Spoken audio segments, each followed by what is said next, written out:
Health reforms in a flawed capitalistic model. During the Progressive Era, reforms for women, children, and for workmen's compensation were passed. Most reforms did not require large government spending. State, local, and federal governments did not have money to fund major social programs. Legalistic bias. Progressives assumed laws would lead to dramatic changes. Procedural bias. Believed changes in government procedures would make government more responsive to needs of the people. The initiative, referendum, and the recall allowed legislation on the ballot, hold popular votes on measures already enacted, and to vote from office officials believed to be corrupt. Many during this time agreed that regulations were necessary. Many emphasized regulations over reforms. Most reforms were locally enacted. Efforts to enact national reforms were modest.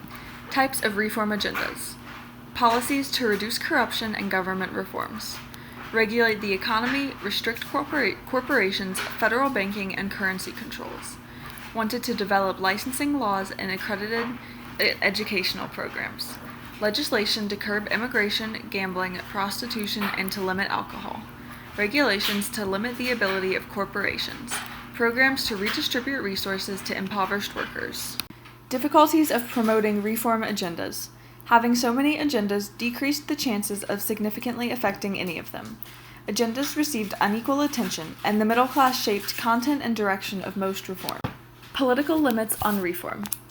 Neither political party focused on the needs of oppressed groups. The groups that typically needed reforms seldom voted, such as workers and those of low income. Most voters at the time voted based on local and family traditions or on ethnicity. Difficulties of reform.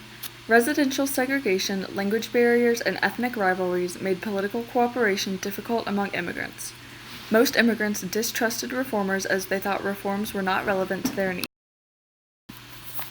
Some union leaders wanted to stay away from politics and focus only on wages, benefits, and organization. Unions also sometimes excluded females, immigrants, and people of color. Factories were mainly filled with unskilled workers, yet unions remained focused on gathering skilled workers. Many reformers disliked existing political parties as they saw them as corrupt. They envisioned reforms as nonpartisan. Many used all of their energy on raising funds for their nonpartisan organizations, and many organizations competed for donations. Women's organizations were plentiful and well organized.